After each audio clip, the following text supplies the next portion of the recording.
अस्सलामु अलैकुम वरहमतुल्लाहि वबरकातुहू। आज हम सुनेंगे एक ऐसा वाक़या जो इंसानियत के आगाज़ की कहानी है। ये है हमारे सबसे पहले नबी हज़रत आदम अलैहिस्सलाम का वाक़या। आइए वक्त को पलटते हैं। उस है हमारे सबसे पहले नबी हज़रत आदम अलैहिस्सलाम का वाक़या। लम्हे पर जाते हैं जब कायनात में पहला इंसान तख्लीक हुआ। पैदाइश आदम अलैहिस्सलाम। एक मिनट अल्लाह ताली ने जब ज़मीन व आसमान को पैदा फरमाया तो एक वक्त आया कि अल्लाह ने फैसला फरमाया कि वो ज़मीन पर अपना खलीफा पैदा करेगा। अल्लाह ताली ने मिट्टी से एक खूबसूरत पैकर बनाया। वो शक्ल व सूरत में बेहतरीन था। फिर अल्लाह ताली ने उस पैकर में अपनी रूह फूंकी और वो ज़िंदा हो गया। उसका नाम रखा गया आदम। वो पहले इंसान थे और पहले नबी भी। अल्लाह ने उनको अक्ल दी, इल्म दिया और बहुत सी चीज़ों के नाम सिखाए। फरिश्तों का सजदा खाई। एक मिनट। फिर अल्लाह ताली ने फरिश्तों को हुक्म दिया कि वो हज़रत आदम को सजदा करें। तमाम फरिश्तों ने अल्लाह के हुक्म के मुताबिक सजदा किया, मगर एक ने इनकार कर दिया। वो था अबलीस।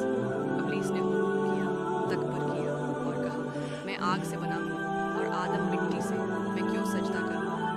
अल्लाह ताली को इबलीस का यह हुक्म पसंद न आया और उसे जन्नत से निकाल दिया गया। इबलीस बन गया शैतान, जो इंसान का दुश्मन है।